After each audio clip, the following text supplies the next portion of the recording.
Bom dia a todos. Estamos dando início a mais uma sessão do SIG Farmacologia Terapêutica.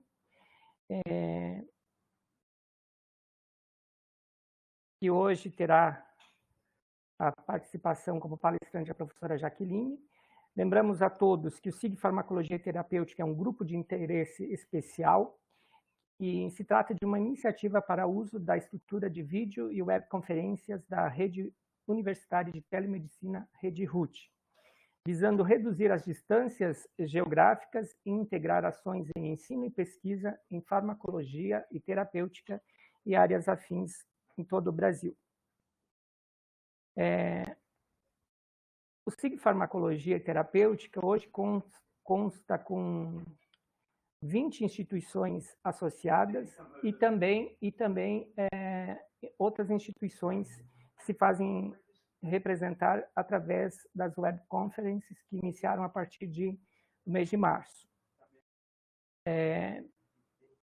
Solicitamos a todos os participantes que mantenham os microfones e as câmeras desligadas, né, enquanto não estiverem falando. É uma medida que se faz necessária para evitar ruídos e perda da qualidade de áudio durante a conferência. Perguntas, comentários, dúvidas, os participantes poderão colocar no chat, que nós estaremos, posteriormente à apresentação da professora Jaqueline, levando até ela, para ela nos dar os esclarecimentos. A estrutura da sessão de hoje está dividida em 5 partes, né? Sendo que, após a apresentação da professora Jaqueline, que levará um tempo de aproximadamente 30 a 35 minutos, teremos o espaço de tempo para o debate do tema com os participantes, de aproximadamente 40 minutos. Ao final, a gente tem 5 minutos para fazer o encerramento e o registro da participação na sessão. Solicitamos a todos que façam o registro das suas presenças, acessando o site www.rut.rnp.br/presença, informando seu CPF, e-mail, tá? E posteriormente selecionando o SIG Farmacologia e Terapêutica. Na sequência, será solicitada a senha da sessão de hoje, e aí vocês insiram o número 70.002. Esse registro de presença poderá ser realizado até a meia-noite de hoje. Bom, como falei para vocês, hoje teremos a satisfação de ter a professora Jaqueline Alves Leite fazendo a apresentação do seu tema de pesquisa, influência da uabaína, sódio, potássio, ATPase na sinalização inflamatória. Como moderador dessa sessão, eu estou como moderador dessa sessão e com o apoio dos demais coordenadores do SIG Farmacologia e Terapêutica, a professora Roseli Godinho, da Unifesp, o professor Emiliano, da UFAL, e o professor François, da UFRJ. A professora Cristina hoje está ausente porque surgiu um imprevisto, mas ela também faz parte da coordenação e do apoio do SIG Farmacologia e Terapêutica. Bom, a professora Jaqueline, ela completou o seu doutorado no programa de pós-graduação em farmacologia do Instituto de Ciências Biomédicas da Universidade de São Paulo em 2018. Possui graduação em farmácia pela Universidade Federal da Paraíba e concluiu seu mestrado em produtos naturais e sintéticos bioativos também pela Universidade Federal da Paraíba em 2012. Durante seu mestrado, ela investigou os efeitos anti-inflamatórios da uabaína em modelos clássicos de inflamação induzidos por zimosano. Durante o doutorado, seu projeto buscou entender o papel modulador da uabaína no eixo HPA e neuroinflamação induzida pelo estresse crônico imprevisível em ratos. Este projeto foi desenvolvido no Laboratório de Neurofarmacologia Molecular, lá no ICB da USP. Em 2017, a professora Jaqueline realizou o doutorado sanduíche na Aarhus University, do departamento Pumpkin, na Dinamarca, sob supervisão da doutora Karin Leike Hartmann. Tem experiência na área de neurofarmacologia molecular, neuroinflamação e estresse crônico e atualmente é professora adjunta do Departamento de Farmacologia da Universidade Federal de Goiás. Agradecemos o aceite de estar trazendo esse tema da sua pesquisa para o nosso SIG, tá? Um tema bastante interessante. E, professora Jaqueline, passo a palavra, então, para você dar seguimento a esta sessão. Muito obrigado.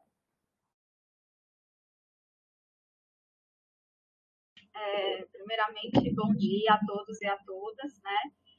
Eu que agradeço, Paulo e ao SIG Farmaco, a oportunidade de estar falando aqui um pouco da minha pesquisa, né, que eu realizei durante o mestrado, meu doutorado, né?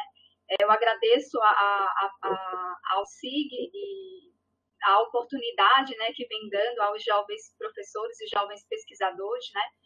Como eu havia falado anteriormente com o professor Emiliano, né, é uma oportunidade única para a gente que está começando essa carreira, né, de firmar novas colaborações, né. Então, eu que estou muito feliz, na verdade, de estar participando desse evento hoje, muito agradecida, né. Então, muito obrigada e espero contribuir, né, para o SIG, né, participar, né, mais ativamente ainda do SIG, né, para o crescimento desse projeto que eu acho que é tão importante, né, que aproxima os farmacologistas de todo o Brasil, né? É extremamente importante a gente tentar se unir, principalmente nesse momento agora, né, que estamos vivendo do ataque à ciência brasileira. Então, nós temos que estar cada vez mais unidos, né, nesse propósito que é o desenvolvimento da pesquisa científica aqui no Brasil, né? Então,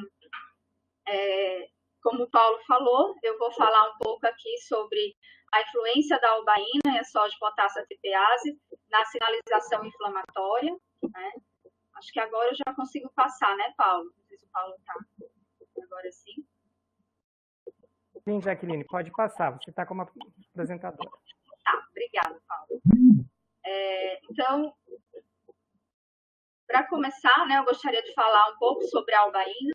Então, a albaína é um glicosídeo cardiotônico, né, que inicialmente foi extraído das cascas e raízes da árvore Acocantho albaio e das sementes do gênero Estrophanthus, né, e durante muito tempo, durante uns 200 anos, a albaína ela vem sendo utilizada, né, vinha sendo utilizada para o tratamento da insuficiência cardíaca, né, devido à sua capacidade de inibir a sódio-potássio ATPase. No entanto, no ano de 1988, Hamel e colaboradores, eles descobriram um composto endógeno semelhante à albaína, e eles observaram que esse composto ele era capaz de inibir a sódio-potássio ATPase in vitro, né? Então, a partir desse momento, foi descoberto que a albaína presente em humanos, né, ela tinha uma características químicas, estruturais e biológicas semelhante à albaína encontrada em vegetais, né? Além disso, também foi observado que a secreção da albaína ela se dava em situações de estresse, né? E que a presença da albaína ela está presente em diversos tecidos, sobretudo em altas concentrações na adrenal, na hipófise e no hipotálamo.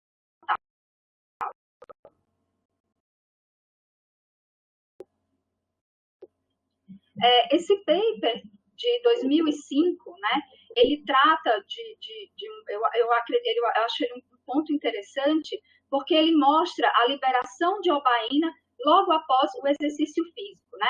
Então, nesse gráfico aqui, nós temos a concentração de albaína sobre o exercício físico, e nós observamos que antes da realização do exercício físico, nós não temos albaína endógena circulante, porém, logo após, imediatamente a realização do exercício físico forçado, tanto em humanos quanto em cachorros, nós observamos um aumento da concentração endógena de albaína, né?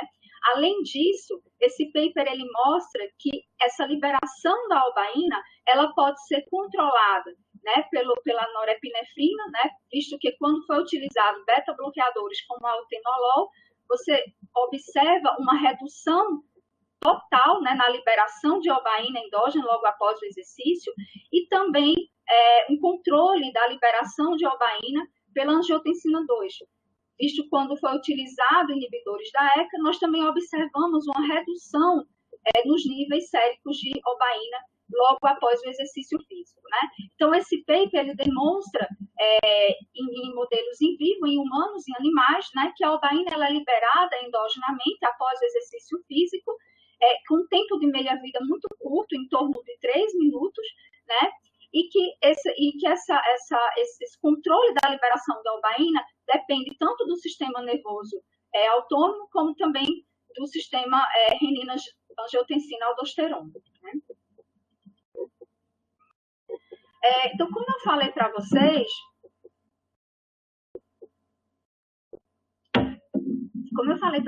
logo no início, né, os níveis de o uso da obaína, ele foi realizado durante 200 anos para o tratamento da insuficiência cardíaca, né?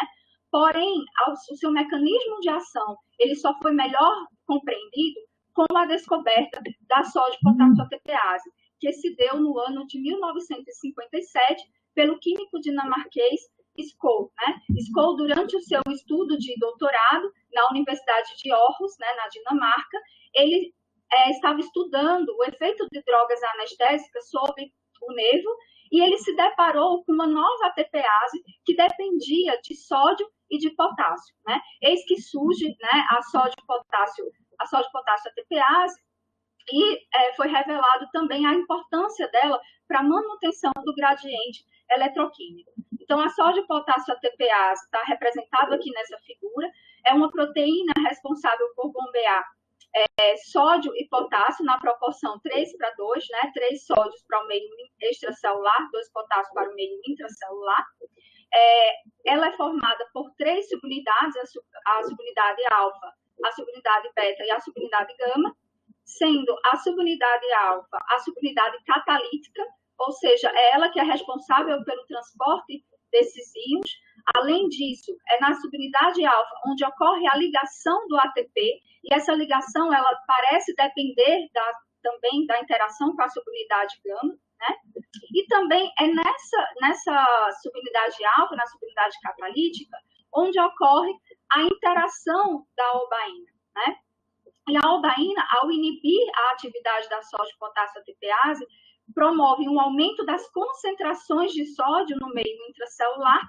Esse aumento das concentrações de sódio no meio intracelular irá promover uma reversão do trocador sódio-cálcio, aumentando assim as concentrações de cálcio intracelular, levando à contração do músculo cardíaco, né? Então, justificaria a utilização da obaína para o tratamento da insuficiência cardíaca, né? O Skov, ele faleceu no ano de 2018, né, com quase 100 anos, né, um pesquisador, né, na Universidade de Aarhus. E na Universidade de Aarhus, atualmente, nós temos o Instituto do PAMP, que é onde eu realizei o meu doutorado sanduíche, né? O Instituto do PAMP, que ele visa descobrir novas moléculas, novas ATPases, e também estudar a função dessas ATPases, tanto em processos fisiológicos quanto patológicos, né? Ele foi criado uma vez em homenagem ao Skov, visto que o Skov, devido à descoberta da sódio-potássio ATPase, ele recebeu o Prêmio Nobel em 1997, né? Devido à grande contribuição que ele fez à ciência, né, mundial com a descoberta dessa nova ATPase. Atualmente, nós sabemos que a sódio-potássio ATPase, ela possui aquelas subunidades, a subunidade alfa, beta e gama, né? Onde a subunidade alfa, ela apresenta diferentes isoformas que estão distribuídas de formas diversas nas diferentes células, né? Onde a alfa-1 ela está presente de forma constitutiva, né? Em todas as células. A alfa-2 está presente predominantemente em astrócitos, células cardíacas, adipócitos e células musculares. A alfa-3 em neurônios e em espermatozoide nós temos a presença da alfa-4, né?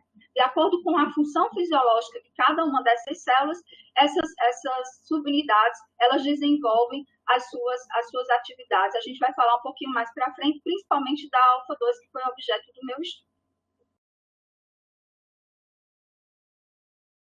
Então, há aproximadamente 20 anos atrás, nós imaginávamos que a sódio-potássio ATPase ela era importante apenas para a manutenção do gradiente eletroquímico, né, nas nossas células. No entanto, o grupo do Xi, né, em Toledo, né, nos Estados Unidos, ele, baseado em alguns estudos prévios, onde se observava a influência da obaína ao se ligar na soja de potássio ATPase no processo de proliferação de linfócitos, né, o Xi ele se questionou, será que a obaína ela é capaz de interferir no processo de hipertrofia de células cardíacas, né, já que ela é utilizada no tratamento da insuficiência cardíaca? Né? Então, o Xi ele passou a investigar o efeito de baixas concentrações de obaína, ou seja, obaína numa concentração não tóxica, que não seria capaz de inibir a soja de potássio ATPase, e ele passou a investigar a influência dessas baixas concentrações de obaína na soja de potássio ATPase no processo de hipertrofia de células cardíacas, né? E o Xi ele se deparou com resultados muito interessantes, onde ele observou que a soja de potássio ATPase ela não servia apenas para a manutenção do gradiente eletroquímico, mas ela também era importante para um processo de sinalização celular. Então, ela funcionava como um transdutor de sinal, né, mandando informações do meio extracelular para o meio intracelular. Então, a obaína em baixas concentrações, ao se ligar à soja de potássio ATPase, ativa a proteína SAC, que irá fosforilar o fator de crescimento epidermal, ativando a via das macroquinases e, consequentemente, o NF-κB, aumentando o ROS também intracelular. E esses fatores, em conjunto, eles promovem um aumento da hipertrofia das células cardíacas, né?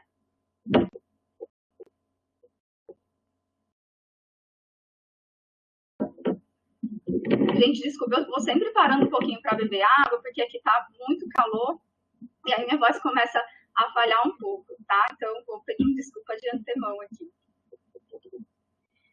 E, paralelamente, né, a esses estudos do Xi, o grupo da Pirian, na Suécia, né, no Instituto do Karolinska, investigava o efeito da obaína, também em baixas concentrações, em células epiteliais renais, né? E a Pirian, o grupo da Pirian se deparou com resultados interessantes, onde demonstrou que a obaína, via a sinalização da soja de potássio ATPase, promovia a ativação dos receptores de IP3 e uma oscilação de cálcio no meio intracelular.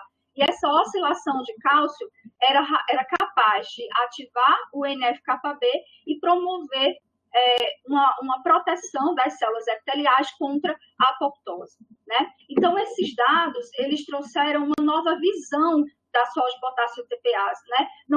Nós hoje não enxergamos apenas a soja de potássio ATPase como uma molécula capaz de manter o gradiente eletroquímico, mas também como uma molécula sinalizadora, né, que pode interferir em processos de proliferação celular, diferenciação celular,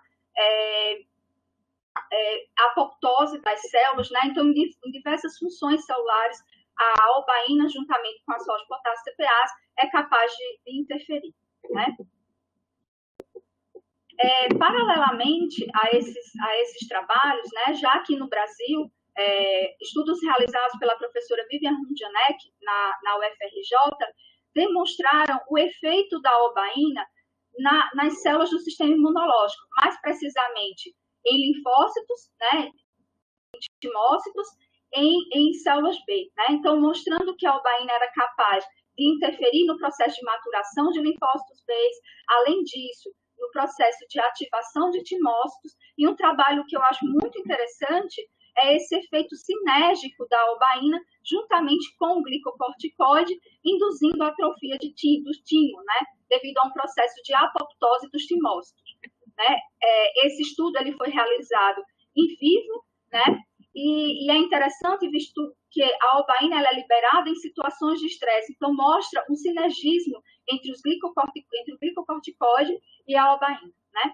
Esses estudos nos levou, né, a questionar os efeitos da obaína na sinalização inflamatória, né? Então, esses estudos eu realizei durante o meu mestrado, como o professor Paulo falou durante a minha apresentação, na Universidade Federal da Paraíba, sob a supervisão da professora Sandra Mascarenhas, né? Que vinha do grupo da professora Vivian. Então, passei demais. Então, a inflamação, né, é uma resposta fisiológica do organismo importante para a manutenção da homeostasia, né? E nós podemos dividir uma resposta inflamatória aguda em duas fases importantes, né? Como uma fase de iniciação e a fase de resolução. Então, a resposta inflamatória, ela é ativada por meio de padrões moleculares associados ao dano ou padrões moleculares associados ao patógeno, como, por exemplo, o LPS. Esses padrões moleculares vão ser capazes de ativar células residentes, como macrófagos e mastócitos, né? Ao ativarem essas células, vai ocorrer a liberação de mediadores vasoativos, como, por exemplo, histamina, prostaglandina, levando a um processo de vasodilatação, né? E esse processo de vasodilatação é importante para a migração de células que irão tentar resolver o processo inflamatório, né? Eliminar o agente causador da inflamação. Além disso, leva também a um processo de edema na região inflamada, né? Devido ao aumento da permeabilidade vascular, né? Esse edema, ele é observado logo no início do processo inflamatório e é bastante utilizado esse evento para investigar, né, drogas com potencial anti-inflamatório, anti-edematogênico, né? Além da liberação desses fatores vasoativos, essas células residentes, né, como macrófagos, elas, ao serem ativadas, né, pelos padrões associados ao dano ou ao patógeno, promove um aumento de citocinas pró-inflamatórias e essas citocinas pró-inflamatórias irá ativar o endotélio vascular, né, promovendo a expressão de moléculas de adesão. Além disso, ocorre liberação de quimiocinas que favorece a migração de células polimorfonucleares. Essas células polimorfonucleares, elas irão promover a degradação do agente causador da inflamação. E logo após esse evento, né, essas células polimorfonucleares, elas entram no processo de apoptose e elas passam a liberar agentes que sinalizam para que macrófagos passem a fagocitar essas células apoptóticas, esses corpos apoptóticos dos neutrófilos, por um processo conhecido como eferocitose, né? Além disso, esses macrófagos, eles passam a ter uma característica anti-inflamatória, né? Eles passam de um perfil M1 para um perfil M2, liberando mediadores como, por exemplo, resolvinas, que impede a migração de novas células polimorfonucleares, né? Então, esse processo é conhecido atualmente como um processo resolutivo da inflamação, né? E alterações nesse decurso temporal da inflamação aguda podem influenciar, né, prejudicar o processo de reparo do tecido e de regeneração tecidual, né? Então, com base nesses conhecimentos prévios, né, de como a inflamação se comporta, né? E nós utilizamos modelos clássicos da inflamação para investigar o efeito da albaína, né, em vivo. E nós observamos, né, em modelos em vivo de edema de pata induzido tanto por carragenina quanto por zimozan, nós observamos que a albaína foi capaz de reduzir a formação do edema por esses dois agentes logísticos nos diferentes tempos avaliados, né? E esse efeito anti-inflamatório da albaína e antinociceptivo que nós observamos estava diretamente relacionado à capacidade da albaína de interferir na sinalização da prostaglandina, bem como também da bradicinin, né? Paralelamente, eu realizei durante o meu mestrado, fui investigar mais a fundo o efeito da albaína na modulação da inflamação aguda. Eu utilizei o modelo de peritonite induzido por zimozan, né? O zimozan, ele é derivado de fungo, capaz de ativar os receptores toll-like do tipo 2, né? E nesse trabalho, né, publicado em 2015, eu avaliei o processo de migração celular para o peritônio por citometria de fluxo. As figuras ficaram, não está dando para enxergar muito bem, vocês me desculpem, mas aqui nós temos uma marcação para GR, e aqui nós temos uma marcação para MAC3. GR é para neutrófilos e MAC3 é para macrófagos. E nós observamos aqui um animal PBS. Nesse dot plot aqui, nessa região, nós observamos o número de neutrófilos, em torno de 5%, 7%. Quando nós injetamos o Zimozan, 4 horas após, nós observamos um aumento do número de neutrófilos para aproximadamente 60%, que foi revertido quando esses animais foram tratados com obaína para em torno aí de 20%. Né? Esses resultados eles foram observados, né, da interferência da obaína na migração de neutrófilos, tanto in vivo, né, como aqui observado, como também nós observamos a interferência da obaína na migração celular em modelos in vitro por Transwell. Né?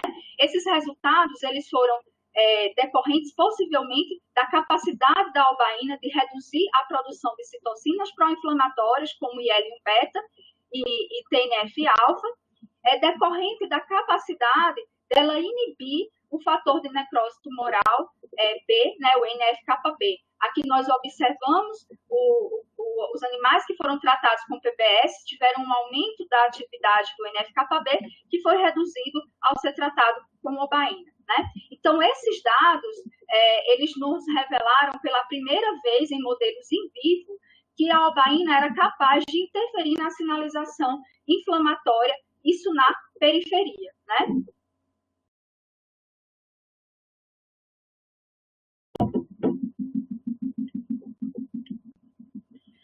Então, baseado esses estudos, né, demonstraram o efeito da obaína na sinalização inflamatória na periferia e, paralelamente, né, o grupo do professor Cristóforo, onde eu fiz o meu doutorado, investigava o efeito da obaína na neuroinflamação induzida por LPS. Né? E qual seria a importância da gente compreender, da gente estudar os processos neuroinflamatórios? Né? Então, a neuroinflamação ela está envolvida em diversas doenças do sistema, que acometem o sistema nervoso central, como doenças neurodegenerativas, como Parkinson, Alzheimer, Huntington, e também doenças neuropsiquiátricas, como ansiedade e depressão. Né?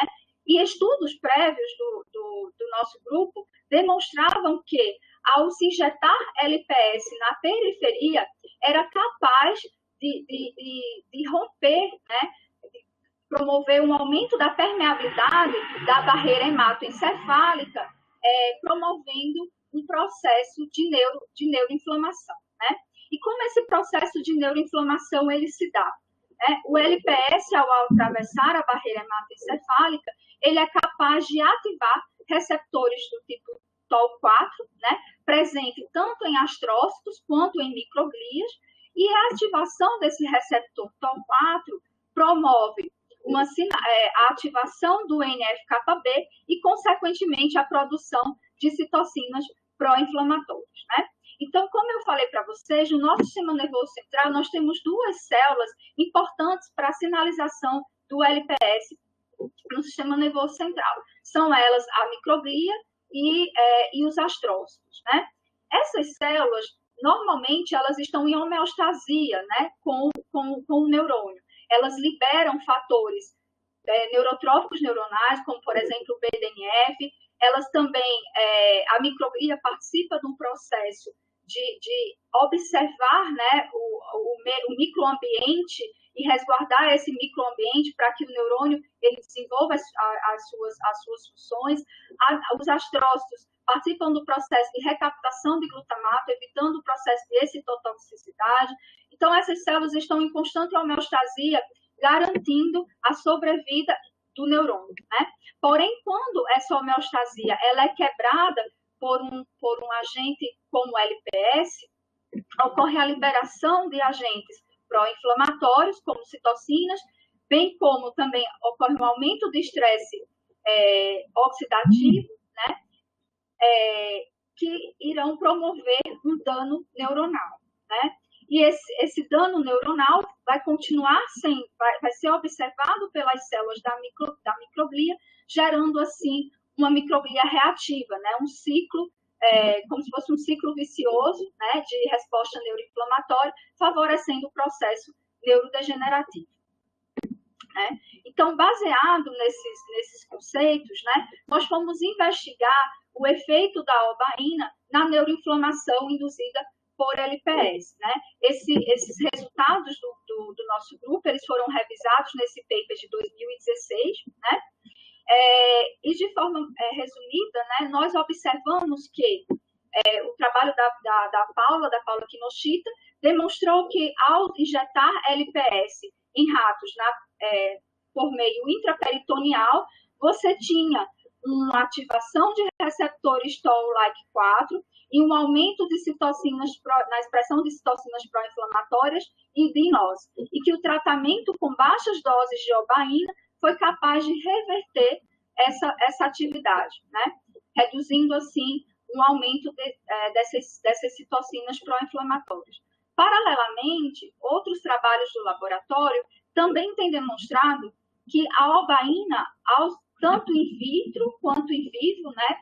Em vivo, no caso, a administração direta da obaína por meio intracérebro ventricular, a obaína, em baixas concentrações, consegue modular a sinalização da sódio-potássio ATPase, levando à ativação de NF-κB, promovendo aumento de fatores neurotróficos neuronais, como o BDNF, além disso, ao aumento da expressão de proteínas anti-apoptóticas, né? Favorecendo, assim, um processo neuroprotetor da obaína.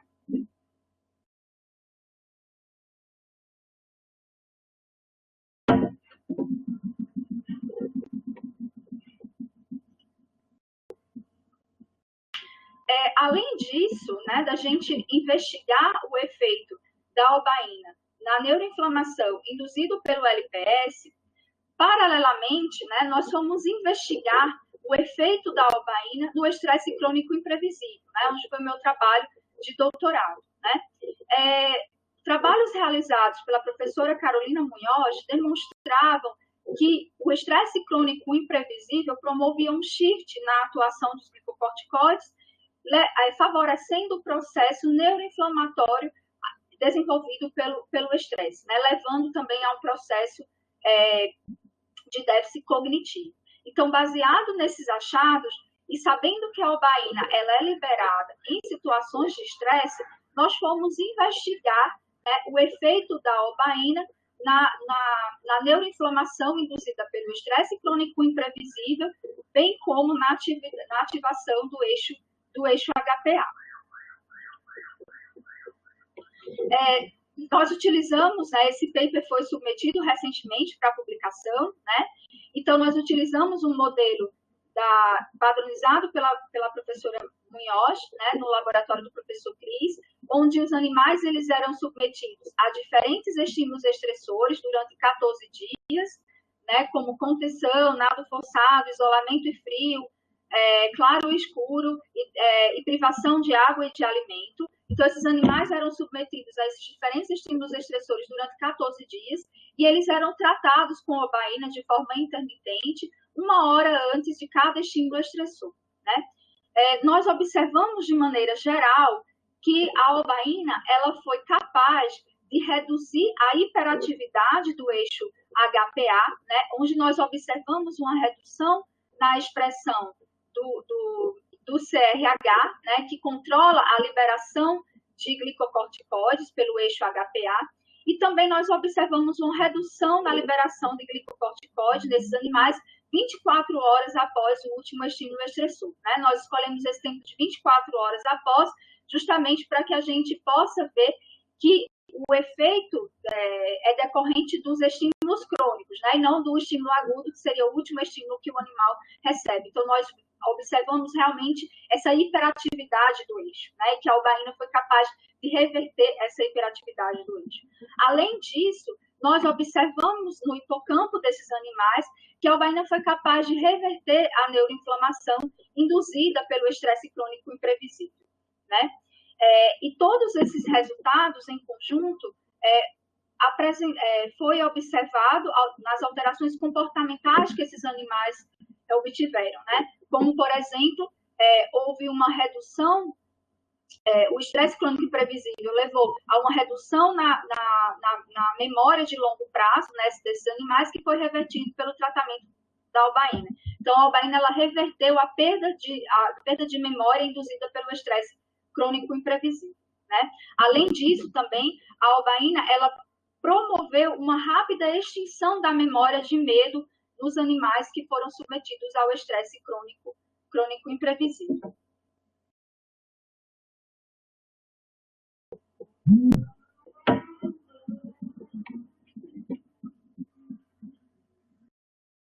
Bom, então, esses resultados, né, apresentados anteriormente, eles nos deram a ideia de que a albaína ela era capaz de interferir na neuroinflamação, seja ela induzida por um agente, por um patógeno, como, por exemplo, o LPS, ou seja ela induzida por um estresse, né? Então, a albaína é capaz de interferir na sinalização da neuroinflamação. E essa questão nos fez levar a uma outra hipótese, que seria a participação da sódio-potássio ATPase na sinalização da neuroinflamação, né? Então, trabalhos anteriores já vinham demonstrando a participação da subunidade da isoforma alfa-2, da subunidade alfa, né, da sódio-potássio ATPase, na neuroinflamação, né? Esse paper que foi publicado em 2017, ele demonstra que a redução o nocaute, né, o silenciamento total da alfa-2 in vitro foi capaz de proteger os neurônios de animais com ela, né, da neurodegeneração, né? E também a inibição da alfa-2 pela albaína, né? Quando você deletava essa alfa-2, você perdia o efeito protetor da albaína na neurodegeneração. O mesmo foi observado, né, quando aqui no nosso grupo também nós silenciamos a alfa-2, né, e nós observamos que ocorria uma perda da sinalização inflamatória e também uma perda do fator neuroprotetor induzido pela albaína. Então, indicando aí que talvez a alfa-2 fosse importante para o processo neuroprotetor desenvolvido pela albaína durante um processo neuroinflamatório, né? Além disso, outro trabalho publicado pela professora Karen Lack-Hartmann demonstrou que animais que tinham uma deficiência na atividade da alfa-2 também tinha uma melhora, né, em animais que tinham uma lesão na coluna, né? Então, baseado nesses trabalhos, eu fui investigar o efeito da subunidade alfa-2 em modelos in vivo, né, na neuroinflamação. A subunidade alfa-2 da sódio-potássio ATPase, como eu falei anteriormente, ela está presente nos astrócitos, né? E ela é extremamente importante para a manutenção, né, para o processo de recaptação do glutamato pelos astrócitos e também para o clearance do potássio, né? E a mutação nessa subunidade da alfa-2 leva a um quadro clínico em humanos conhecido como enxaqueca familiar hemiplégica do tipo 2, né? Essa enxaqueca é um subtipo de enxaqueca com áurea e que promove alterações motoras, né, nos pacientes que apresentam essa mutação, né? Nós revisamos esse trabalho em 2016 e nós mostramos que, nessa revisão, que a importância, no caso da subunidade alfa-2, para a recaptação de glutamato e também para o clearance de potássio. Então, quando eu tenho uma redução da atividade da alfa-2, você tem um aumento tanto de glutamato quanto de potássio na região extrasináptica, e isso seria possivelmente responsável por uma maior excitabilidade do neurônio pós-sináptico, levando aí a um processo de depressão de espalhamento cortical que justificaria possivelmente a áurea observada nas pessoas que têm esse tipo de mutação, né? Ainda não se sabe muito bem as causas dessa áurea, né? Como que ela se desenvolve. Mas das possíveis causas envolvidas é justamente a alteração nas concentrações de potássio, bem como de glutamato, né? Além disso, essa mutação na alfa-2 devido a esse aumento de glutamato extracelular, promove um processo de excitotoxicidade, né, levando a um dano no neurônio pós-sináptico, um processo neuroinflamatório, né? Então, baseado nesses dados prévios, né, e sabendo que a professora Karen Like-Hartmann, na Universidade de Aarhus, né, no Instituto do Pampic, tinha desenvolvido esses animais, né, com uma redução da atividade da alfa-2, né, uma redução dessa atividade em torno de 20%, né, porque o animal homozigoto, com a mutação, né, homozigoto para alfa-2, ele é incompatível com a vida, né, então ela desenvolveu esse animal, que ele tinha alguns comportamentos, né, semelhantes ao observados nos pacientes que têm a enxaqueca familiar hemiplégica, né.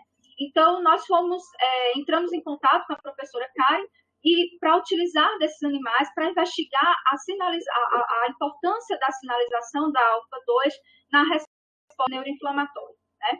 Então, durante 2017, eu realizei esse estudo, onde eu utilizei animais wild type e animais mutados para alfa-2. Esses animais eles foram tratados com LPS, né, na dose de 500 microgramas por quilograma intraperitoneal, e 4 horas após esse estímulo inflamatório, nós avaliamos o comportamento desse animal, né?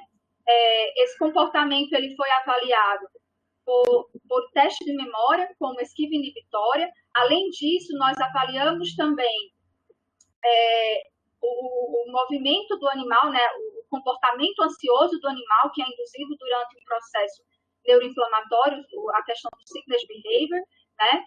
E nós avaliamos também a temperatura corporal desses animais. Além disso, nós investigamos, né, os níveis de citocinas pró-inflamatórias circulantes, bem como parâmetros neuroinflamatórios, como citocinas e NF-κB, no hipocampo e no hipotálamo desses animais, né?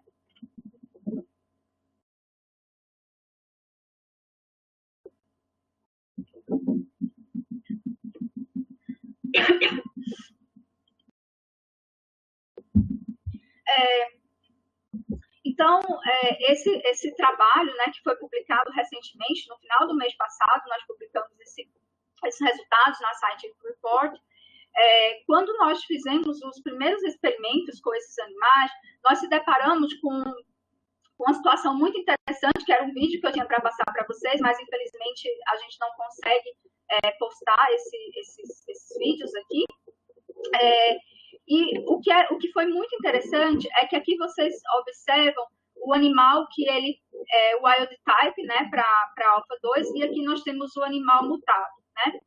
E 4 horas após a injeção com LPS, é observado nos animais um comportamento doentio, onde esses animais têm um processo de piloereção, eles têm uma redução na locomoção, né? Na interação social também, então eles tendem a ficar mais quietinhos. Também tem um processo que pode ser de febre ou de hipotermia, né? Isso vai depender das condições climáticas, né? Também. E o que nós observamos é que o animal mutado para alfa-2, ele não apresentou sickness behavior, né? Ele simplesmente circulava na caixa, né? De forma que parecia que ele não tinha recebido o LPS, né? E aquele dado foi extremamente surpreendente para a gente, né? Eu imaginava que ele fosse ficar um pouco com comportamento doentio, mas não na ausência total de comportamento doentio, né? E assim nós avaliamos os níveis séricos de citocinas pró-inflamatórios desses animais e nós observamos uma redução de TNF-alfa, também de IL-6 circulante, porém nós não observamos uma redução na produção de IL-1-beta, né? A sinalização da IL-1-beta matura, ela é um pouco diferente, né? Após ela ser produzida via ativação de NF-κB, por exemplo, também é necessário a ativação do inflamassoma, né? Porque a IL-1-beta ela é produzida na forma de pró-IL-1-beta, né? E ela precisa do complexo inflamassoma, que vai ativar as caspases para que tenha ativação da pró-IL-1-beta em IL-1-beta matura, né? Então, possivelmente, essa resposta, ela não consegue interferir na via do inflamassoma, né? Apesar de que alguns estudos demonstram a participação da albaína, né, na sinalização do inflamassoma. Porém, nesse trabalho, né, nós não conseguimos investigar o papel da albaína nesse evento, né? Seria um trabalho futuro, né? Além disso, né, nós observamos uma redução na expressão de citocinas pró-inflamatórias, né, tanto de IL-6, IL-1-beta e TNF-alfa, né, no hipocampo e no hipotálamo dos animais, né, mutados para alfa-2, né? Então, aqui nós temos a expressão dessas citocinas nos animais wild type, 4 horas após a injeção de LPS, né, sistêmica, e os animais mutados, nós observamos uma redução na expressão dessas citocinas em todas as estruturas avaliadas, né?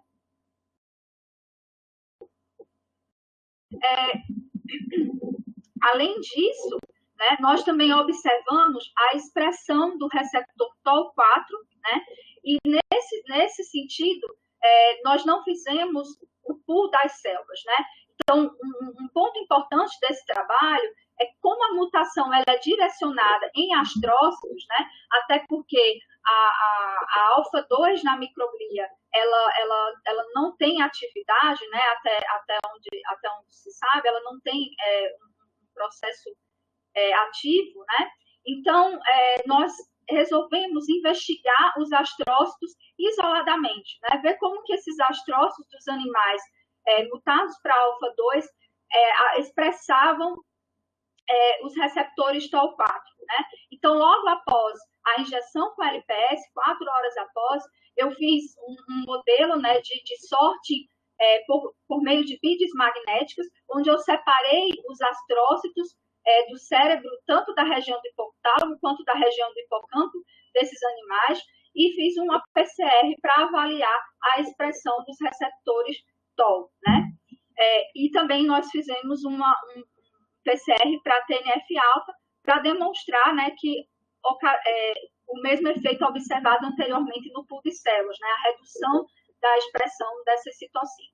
E nós observamos que os animais wild type, né, para os animais mutados para alfa-2, eles tinham uma redução na expressão de TOL4 no hipotálamo quando comparados ao animal wild type, né?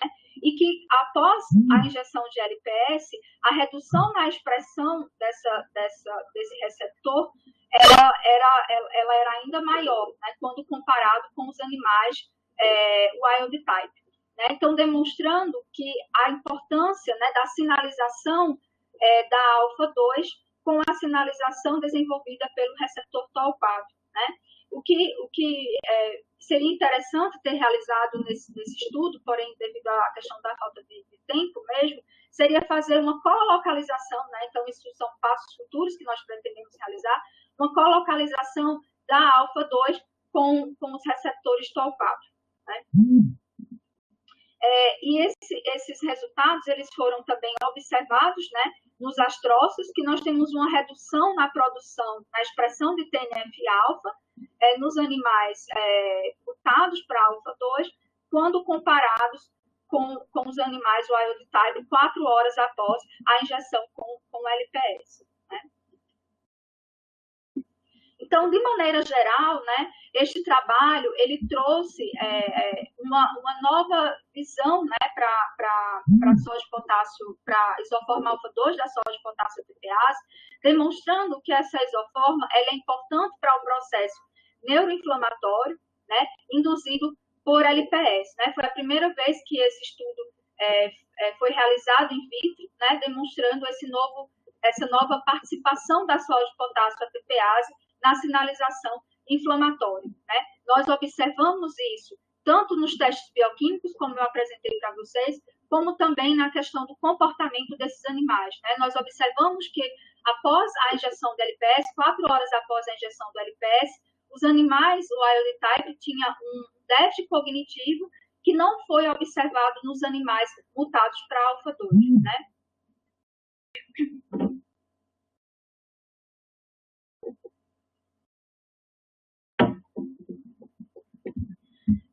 Então, mas assim, um ponto interessante nesse trabalho é a questão da gente tentar melhor compreender, né, a questão da importância dessa sinalização inflamatória. Né? Será que esses animais eles não estariam mal adaptados? Né? Foi uma questão que nós também nos levantamos. Né? O que aconteceria, por exemplo, 24 horas após o tratamento com LPS? Como estaria o processo neuroinflamatório nesses animais? Né?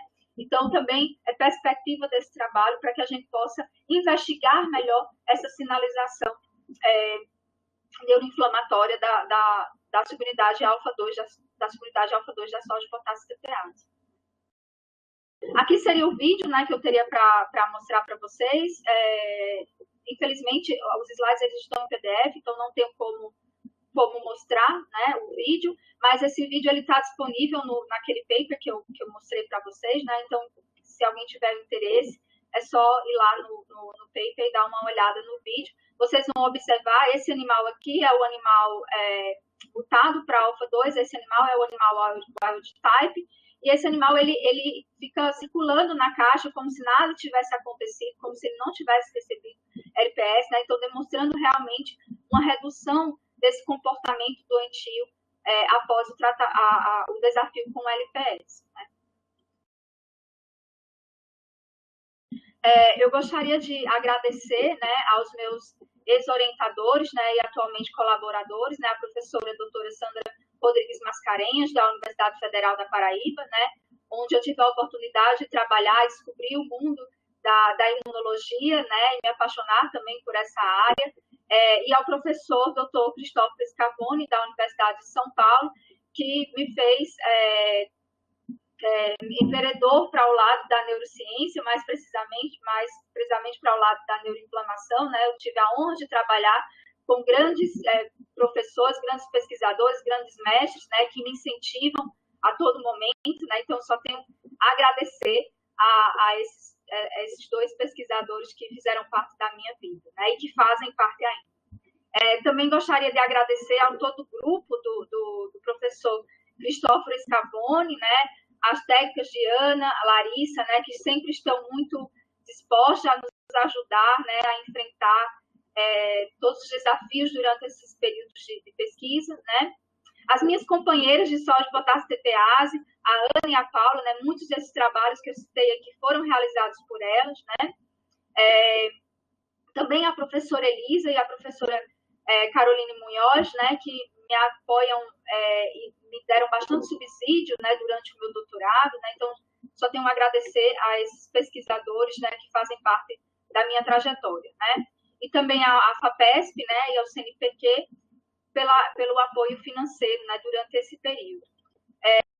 O meu doutorado sanduíche eu tive o prazer, né, de realizar na Universidade de Aarhus, sob a supervisão da professora doutora Karen Leichhardt, né, que é um amor de pessoa, né, uma pesquisadora incrível, né, foi ela que desenvolveu os animais, né, e também tive o prazer de conhecer o TOC, né, que me auxiliou em alguns experimentos, e toda a equipe da professora Karen Leichhardt, o Ana, Emil, Lin, Yul e Marnuber, né. Aqui está uma foto, né, quando nós fomos visitar a primeira vez a Universidade de Aarhus, eu e o professor Cris, né, em frente ao prédio da Bioquímica, onde eu realizei esses experimentos que eu mostrei no final para vocês. Né. Aqui eu gostaria de deixar para vocês algumas fotos de algumas cidades que eu passei para a realização de todos esses trabalhos, né, como, por exemplo, João Pessoa, né, onde eu iniciei o meu mestrado, né. Aqui na USP, aqui é uma foto do curso de verão, né, que é uma paixão para mim esse curso, né, quando eu era estudante lá na pós-graduação. E aqui, a vista do lago, essa aqui era a vista da minha janela, né, na Universidade de Aarhus, onde eu desenvolvi o meu doutorado sanduíche, né. Aqui era no outono, né, então era uma vista realmente incrível, né, todas as folhas já tinham caído, nós tínhamos esses pássaros aqui no lago, era realmente uma vista muito agradável, né, de se trabalhar. E aqui a minha nova casa, né, hoje atualmente eu sou professora na UFG, aqui é o Parque Vaca Brava, né, que eu acho uma região linda aqui de Goiânia, né, vale a pena conhecer. Então, sintam-se todos convidados, né, a vir nos visitar aqui no Goiás, como eu estava falando no início, o professor François, não me desmembrei do grupo do professor Cristóforo, né? Eu acredito que agora é uma ponte que nós estamos realizando aqui na UFG, ampliando ainda mais o grupo da soja de potássio ATPase, né? E quem sabe nós vamos poder trazer o simpósio da soja de potássio ATPase aqui para a UFG no futuro próximo, né? Então, eu gostaria de agradecer a todos, né, que me ouviram até o presente momento, né? E estou aberta a tirar as dúvidas que surgiram durante a apresentação. Muito obrigada. Obrigado, professora Jaqueline. Belíssima apresentação, demonstrando toda uma trajetória que vem desde o mestrado, né? Então, uma pesquisa bastante consolidada, com bastante espaço para prosseguir, né? Esperamos que agora na UFG você consiga dar andamento, né? Uma pesquisa de tanto tempo, de tanto volume de resultados, de informações. Parabéns, então. Obrigado pela sua disponibilidade em participar do nosso ciclo. E algumas perguntas que os participantes estão fazendo para você, tá bom? O professor Daniel Rosa, ele pergunta se no protocolo de estresse crônico o tratamento intermitente com a abaína foi realizado em que momento? E qual horário do dia foram administrados as doses? Desculpa, Paulo, foi o professor Daniel? Eu não me lembro o nome. Daniel. Muito obrigada, professor Daniel, pela pergunta, né? O tratamento com obaína na dose de 1,8 microgramas por quilograma, né? Lembrando que é uma dose que não é capaz de inibir a soja de potássio ATPase, o tratamento ele foi realizado 1 hora antes os estímulos estressores, né? E aí o horário que era administrado a obaína variava também de acordo com o protocolo de estresse, né? Porque esse modelo de estresse crônico imprevisível, os animais eles são submetidos a diferentes estímulos estressores em diferentes momentos do dia, né? Então tem momentos que o animal ele vai ser submetido ao estresse no período da manhã, outros momentos no período da tarde, outros momentos no período da noite, né? Então, exatamente 1 hora antes do estímulo estressor, os animais eram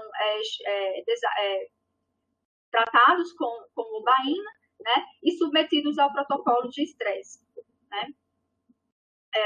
Não sei se eu cheguei a responder. Era essa a pergunta, Paulo? Isso. A pergunta do professor François é a obaína na dose de 1,8 microgramas por quilo via intraperitoneal atravessa a barreira hematoencefálica, apesar de sua altíssima hidrofilicidade? Como seria essa passagem? Ou o efeito é periférico de alguma forma indireta no sistema neurológico? Essa pergunta, muito obrigada, professor François, né, pela pergunta. É uma pergunta que nós temos ela frequentemente, né? Na verdade, nós não fizemos nenhum experimento ainda para saber se a obaína nessa dose, em que concentrações ela chega no sistema nervoso central, né? Seria interessante fazer uma análise via HPLC, por exemplo, para fazer a análise das concentrações que a obaína chega no sistema nervoso central, né? Porém, algumas regiões do sistema nervoso central, como por exemplo, a região do hipotálamo, né? É uma região mais fenestrada, né? Então, permite a passagem. Então, a obaína sendo muito lipofílica, possivelmente nessa região nós conseguimos fazer essa transposição, né? Essa passagem aí. E aí, por causa disso, nós avaliamos o hipotálamo, né? Nos meus protocolos de estresse, nós avaliamos o hipotálamo não só pelo fato de ser um ponto importante na via do eixo HPA, mas também de que nós imaginamos que a obaína consiga atuar diretamente ali no hipotálamo, modulando a resposta do eixo, né? E o hipotálamo, como ele se comunica também com o hipocampo, né? Principalmente em situações de estresse, então nós acreditamos que essa relação seja dessa forma como indireta, né? Ou mais direta. Mas também não descartamos o fato da obaína Por exemplo, no caso no LPS, né, nós sabemos que perifericamente a albaína consegue reduzir o processo inflamatório, né? Então, se eu tenho uma redução nesse processo inflamatório periférico, consequentemente eu posso ter um processo neuroinflamatório mais reduzido. Então, nós também não podemos descartar esses efeitos periféricos que vêm sendo observados, né, quando se trata da albaína, né? Então, infelizmente, a sua pergunta é uma pergunta excelente, mas ainda nós não conseguimos responder totalmente. Eu não consigo precisar aqui quanto de albaína chega no sistema nervoso central. Espero ter respondido sua pergunta, professor Noel. Ok, obrigado, Jaqueline. A pergunta seguinte vem do professor Luciano Santos, tá? Ele parabeniza a sua apresentação e ele fala o seguinte: ainda que na atualidade cada vez menos tem se utilizado digitálicos, sobretudo a digitoxina, no manejo clínico de síndromes de insuficiência cardíaca, é indiscutível a relevância de fármacos e candidatos a protótipos de fármacos promissores, cujo alvo é o transportador de sódio e potássio ATPase. Na sua avaliação, professora Jaqueline, drogas inotrópicas positivas têm potencial superior em relação aos digitálicos, notadamente quanto à modulação neuroinflamatória, pensando na atividade glutamatérgica? Eu não sei se eu entendi a pergunta, porque a pergunta foi muito longa, Paulo, mas em relação se no caso, o efeito da albaína na sinalização, na neuroinflamação, se seria um efeito relevante ou não, é isso? Se as drogas, se substâncias inotrópicas, né? Em relação isso. Aos outros glicocorticoides? Aos digitálicos. Aos outros digitálicos, né? Então, a albaína, ela tem uma diferença realmente na atuação dela quando a gente compara com os outros digitálicos, né? A albaína, ela não penetra, né? Ela não entra na membrana, né? Ela age realmente via atividade receptora da sódio-potássio ATPase, né? Diferente dos outros digitálicos que conseguem atravessar a membrana, né? Então, e assim, alguns estudos, né, têm demonstrado, não no tratamento da albaína para insuficiência cardíaca, mas alguns estudos têm surgido o tratamento da albaína no caso do estresse pós-traumático, né? Então, em alguns países tem sido utilizado a albaína para tentar reverter os efeitos deletérios, né, neurodegenerativos e neuroinflamatórios induzidos pelo estresse pós-traumático, né, em humanos também, né? Mas uma questão que a gente não pode desconsiderar aqui é que a albaína, como ela é liberada endogenamente, ela tem características hormonais, né? Então, os tratamentos com hormônios, causam alguns efeitos adversos importantes, né? Quando a gente olha para os glicocorticoides, né?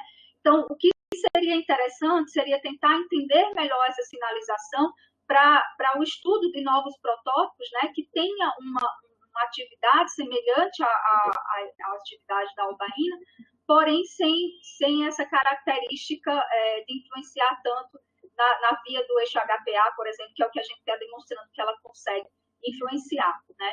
Então, e vários grupos, né, tanto aqui no Brasil quanto grupos internacionais também, têm buscado a modificar a estrutura, né, desses digitálicos, fazendo com que eles sejam mais seletivos para cada isoforma, né?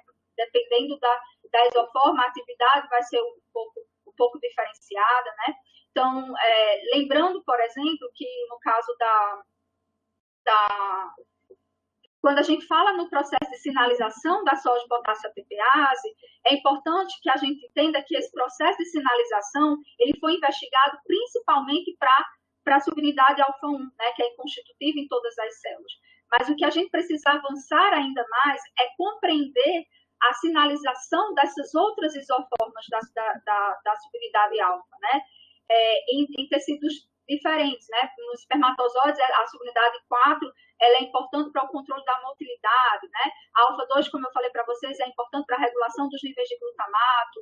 Então, é importante a gente avançar ainda nesses aspectos, né? No neurônio, no caso alfa-3, é importante para o processo de manutenção e propagação do potencial de ação, né? Então, é importante a gente começar a compreender melhor a função fisiológica dessas isoformas em cada célula, para que a gente possa avançar também em escolher moléculas mais seletivas para cada isoforma, que possa contribuir para uma melhoria dos quadros clínicos de cada doença que a gente está querendo investigar, né? Então, acho que a gente ainda está avançando, estamos avançando nessas questões, né?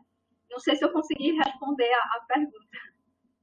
Perfeito, professora Jaque.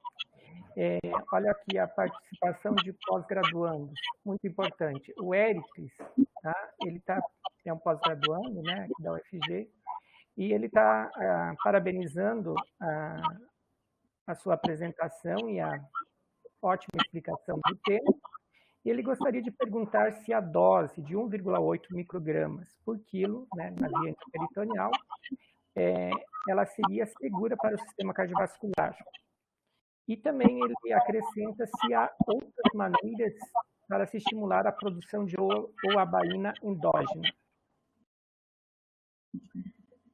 Muito obrigada, Éricles, pela pergunta, né?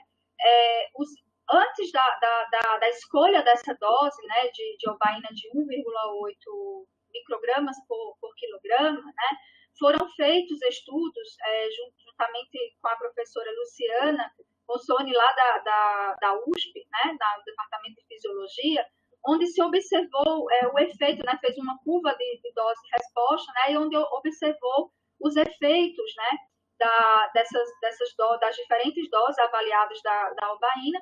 E essa dose, ela foi escolhida justamente porque ela não levou a alterações cardiovasculares e ela também não foi capaz de inibir a sódio-potássio TPase, né? Então, essa dose ela foi escolhida justamente por essas questões, né, que foram avaliadas. Então, e o nosso interesse de avaliar doses que não sejam tóxicas, né, e que promovam a sinalização da sódio-potássio TPase e não a inibição dessa bomba, né? E outros estudos mostram, né, que essa dose consegue ativar processos sinalizadores da sódio-potássio TPase da alfa-1, né? E a pergunta seguinte, ele pede se há outras maneiras para estimular a produção de ouabaína endógena. Quais as maneiras? Olha, Éricles, até onde eu li, né? Se tiver mais alguém aqui que estuda o tema, né? Mas até onde eu li, a liberação de ouabaína endógena, ela é decorrente de situações de estresse, né? Decorrente de situações do exercício físico, nado forçado, né? Que são capazes de liberar ouabaína endógena, né? Então, está muito relacionado a essa questão da ativação do eixo HPA, né? Outros estudos mostram também a influência da liberação da ouabaína, por exemplo, na hipertensão angiogênica, né? Onde nós não temos um tratamento muito efetivo, assim. Então, parece que tem a participação da ouabaína-like, né? De compostos semelhantes à ouabaína, na regulação dessa hipertensão, né? Então, parece que a aldosterona, a angiotensina, nesse sistema, também regula a liberação de ouabaína, né? Até onde eu lembro, são esses dois fatores que nós temos a liberação de ouabaína endógena, né? E onde ela pode estar atuando. Ok. Tem vários comentários aqui parabenizando a sua apresentação, Jaqueline, e tem uma pergunta também de uma pós-graduanda, a Stephanie Cardoso, da UFG, que ela faz a seguinte pergunta: a ouabaína, ela pode interferir na ação de outros neurotransmissores?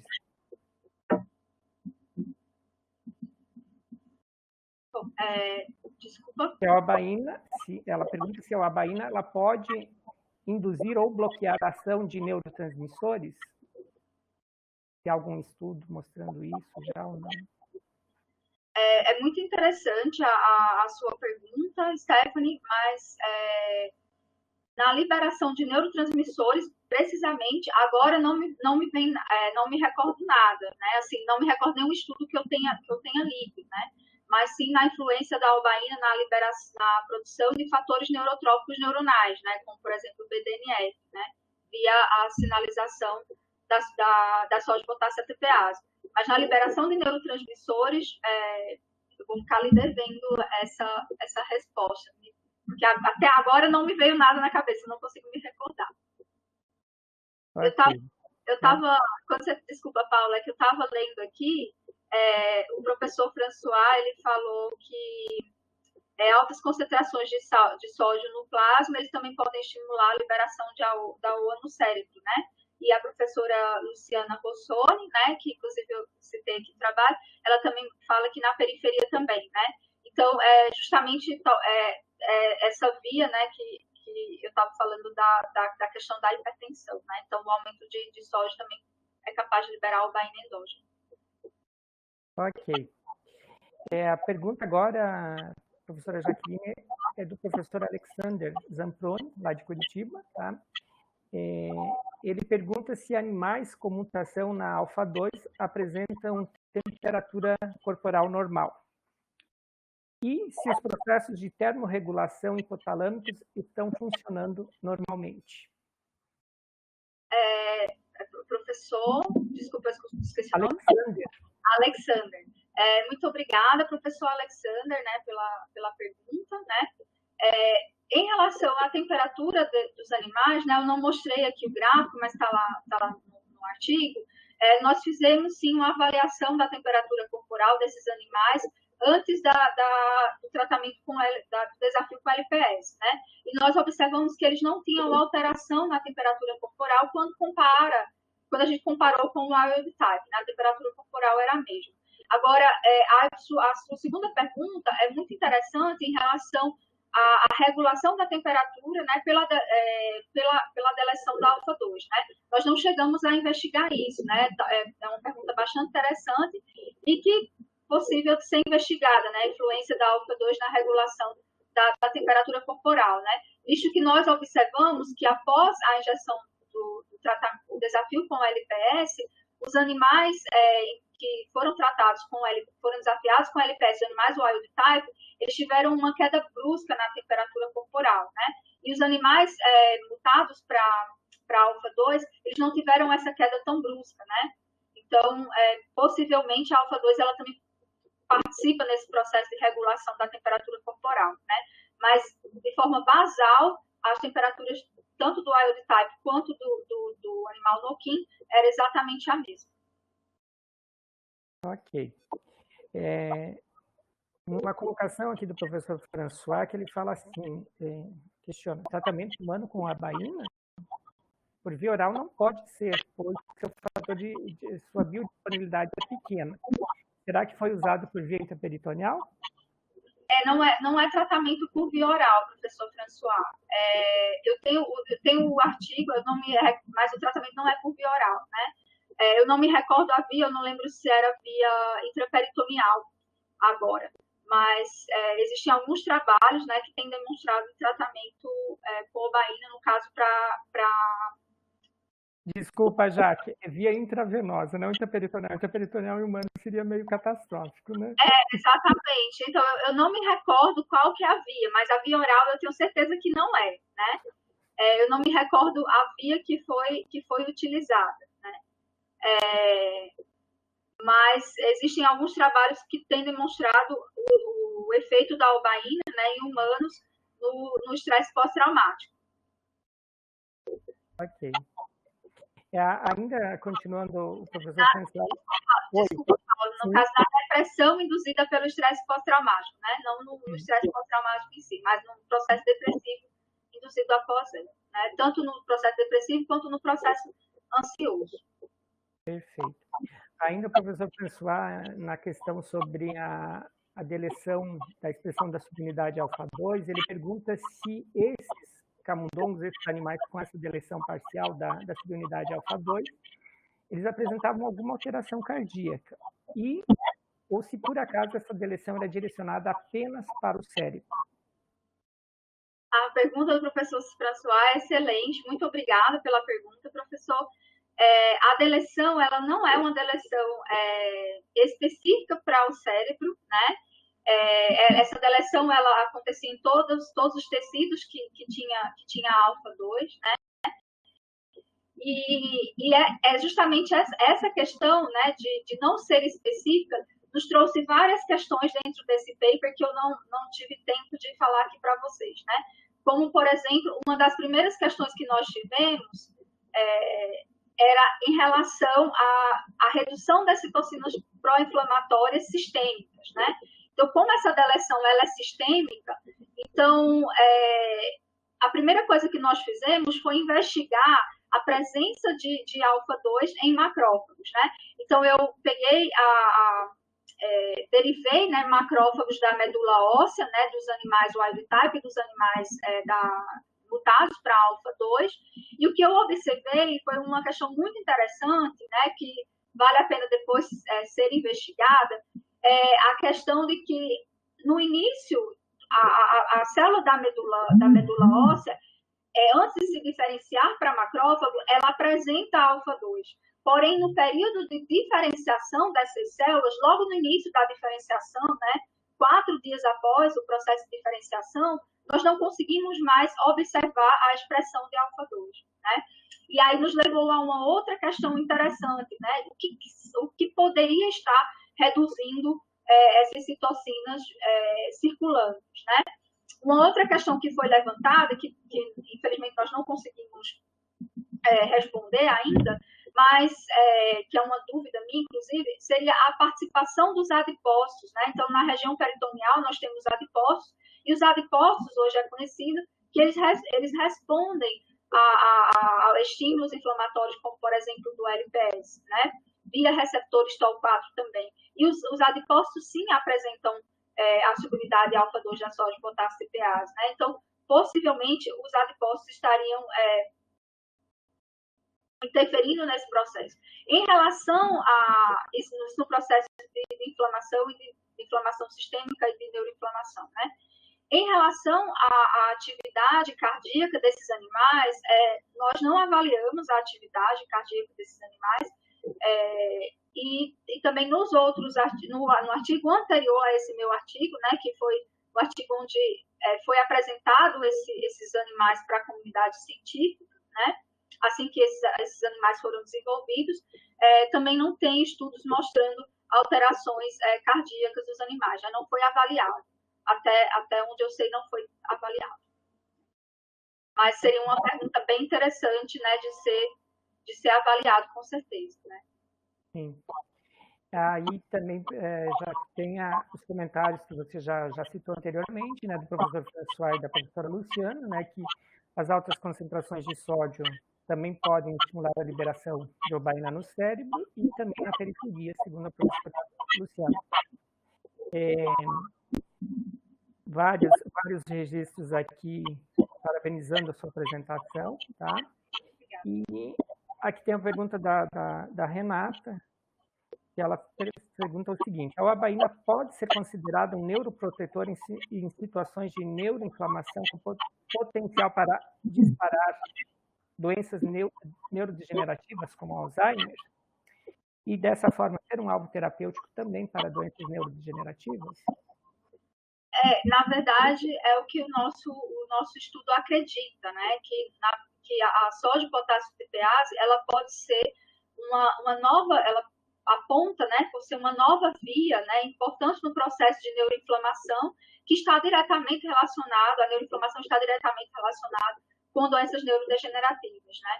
Então, talvez a isoforma alfa-2 da soja de potássio CPase, que está presente em astrócitos, né, e que é tão importante para a regulação dos níveis extracelulares de glutamato, né, visto que o astrócito ele é capaz de recaptar o glutamato da fenda sináptica.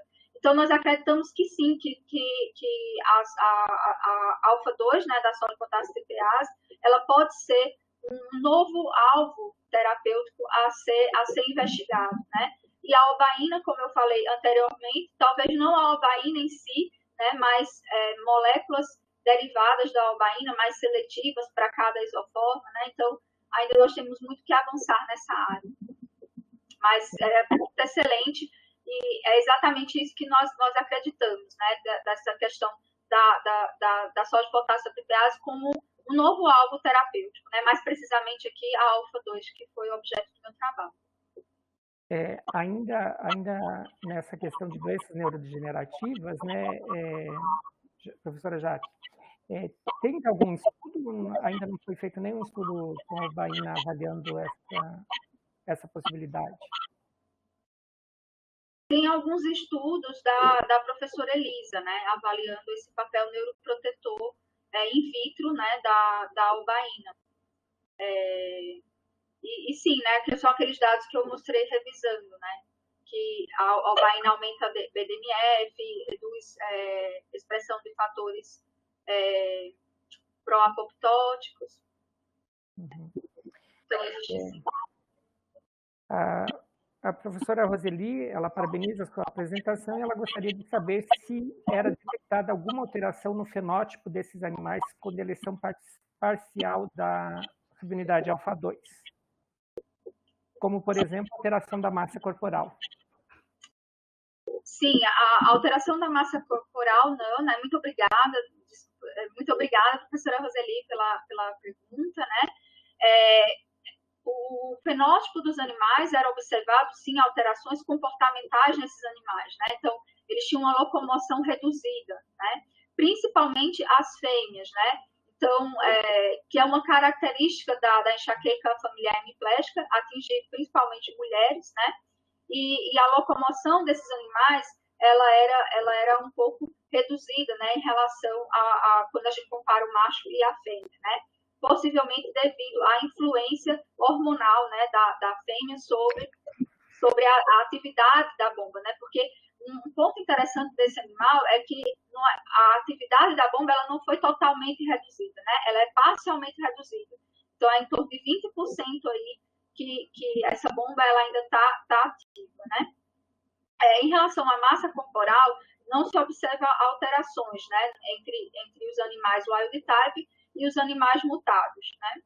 Não tem alteração na massa corporal.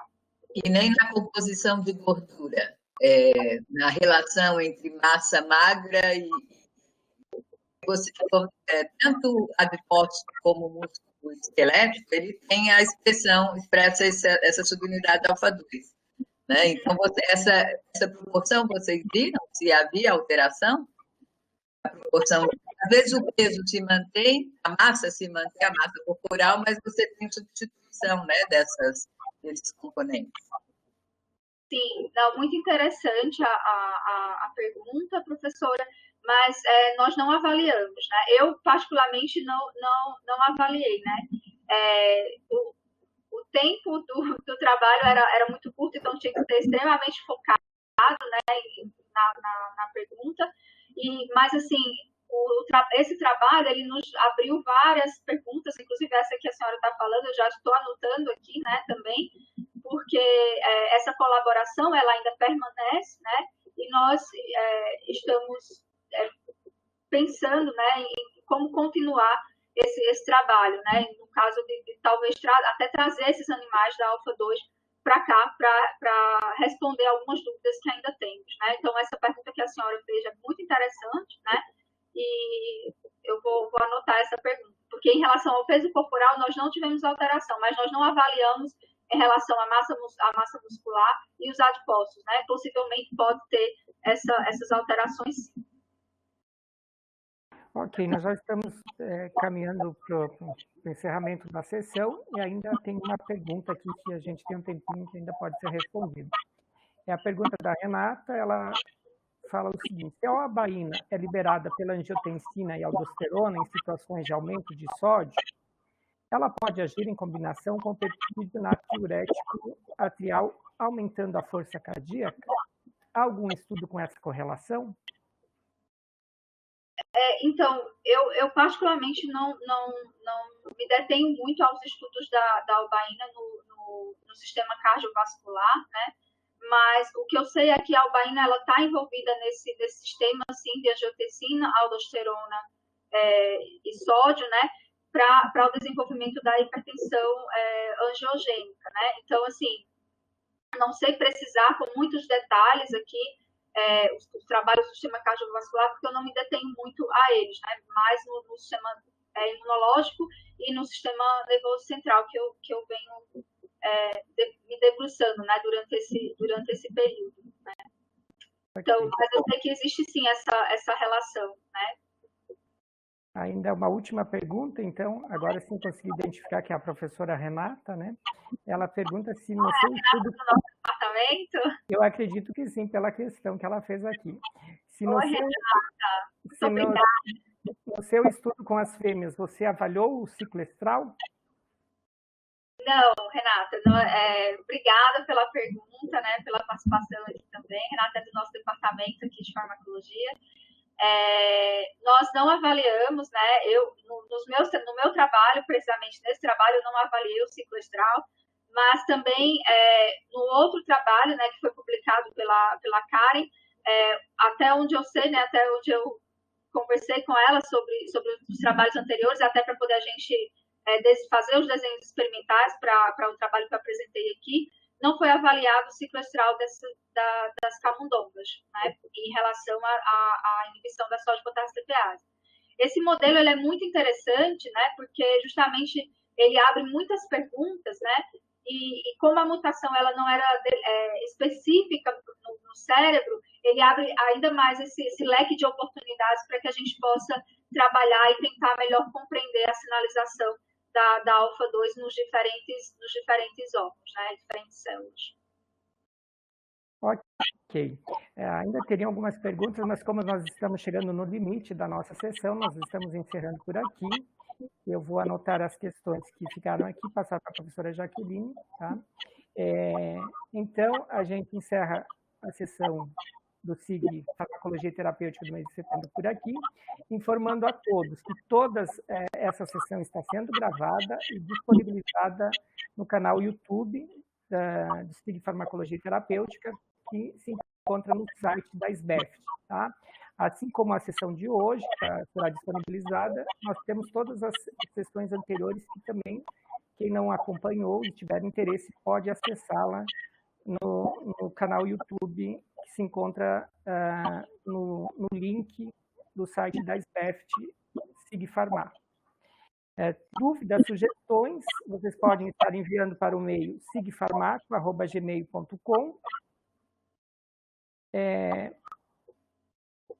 Informamos que a próxima sessão será no dia 21 de outubro, tá? Com o tema metabolômica e proteômica aplicada à descoberta de... Paulo, isso aqui vai ser mudado, você lembra? Estava conversando com o Emiliano.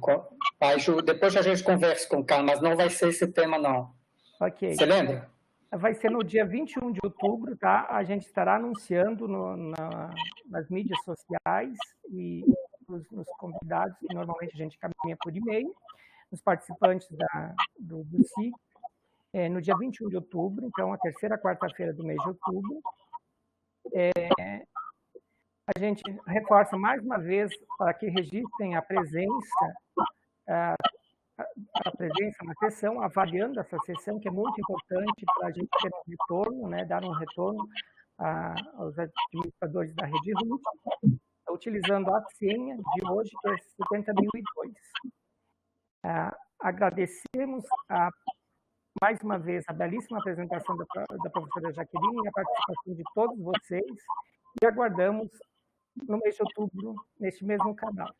Bom dia a todos e uma boa semana. Obrigado. Eu posso agradecer também, Paulo? Desculpa. Sim.